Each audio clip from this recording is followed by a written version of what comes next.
Hey there, welcome to day 142 of our Be a Better You annual challenge. This year we're doing one thing every day to be a better person, to be a better version of ourselves. And today we're talking about, this entire month, financial health and well-being. And our topic today is the impact of the life framework areas, all the different areas, all 9 of them, on our financial health and well-being and what that looks like.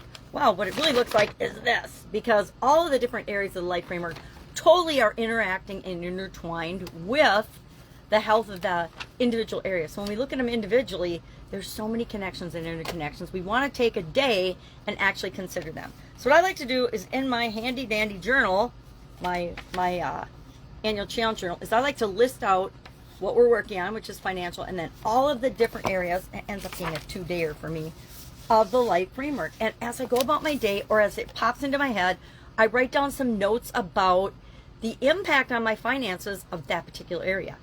A financial area, just like every other one, is impacted by everything. Think about your communication.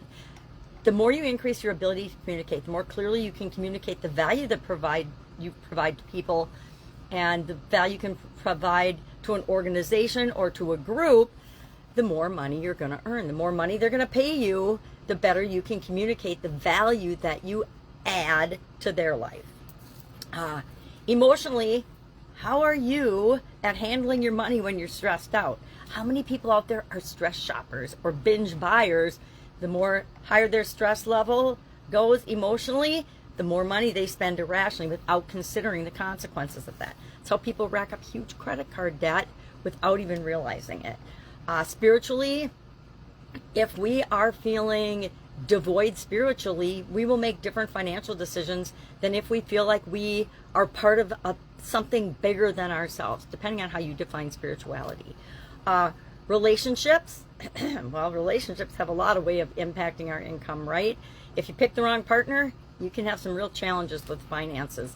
And a lot of times, the whole opposites attract thing happens in our primary relationships, and we find that there's a lot of conflict over money and finances and spending and saving and things like that, which increases stress, which decreases our ability to make money. Because if we're stressed out, we have a hard time making money. At least I have found that to be true in my life.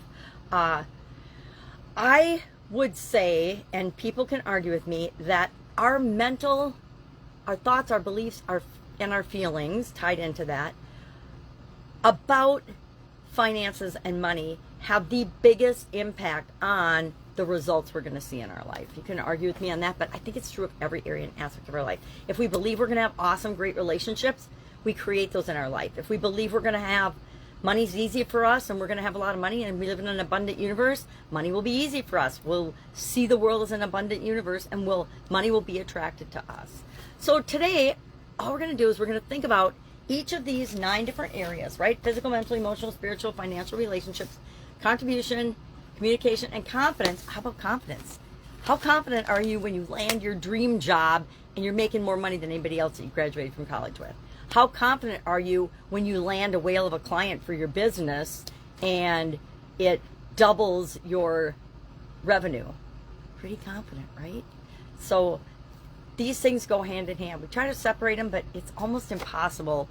We are complex human beings for a reason, and we need to learn more about ourselves, become more self-aware, so that we can make choices and decisions and create habits that serve us financially and in every area and aspect of our life.